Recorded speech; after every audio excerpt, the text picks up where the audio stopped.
Hello खुलुमबाय बयनिसिमबो welcome back to द channel राजा खुंगुर इउटुब चेनेलाव नोंथांमोनखौ बयखौबो बरायबाय दा आं नोंथांमोननो मोनसे जानाखि जोंनि लकडाउन अल इन्डिया लकडाउना दाख्लि सिगाङाव खनसे जाखांबाय आरो बेनि उनावहाय दा सोलिगासिनो दं खननै दा एबार नेक्स्ट दा दाख्लि जाखिनि सेकेन्ड टाइम होदोंमोन दा बे सेकेन्ड टाइमनि लकडाउना जाहैबाय 3 मेसिममोन 3 मेसिममोन दा बियो गोदान मोनसे आपडेट फैदों दा जानाखि जाबाय थानाय लकडाउन बियो आरो बारायबावसिगोन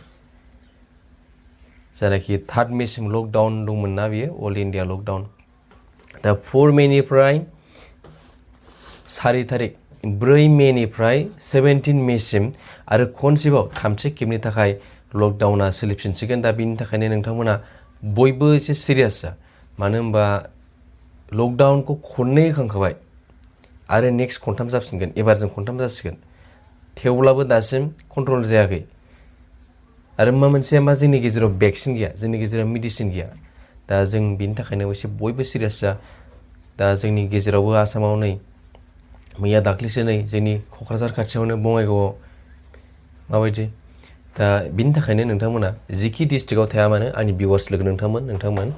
जानाखि जेरावखि थाया मानो नोंथांमोना जेरावखि थाया मानो बयबो गावखौनो गाव बयबो सेफटि ला जेराव मेराव दा ओंखारलाबाय आरो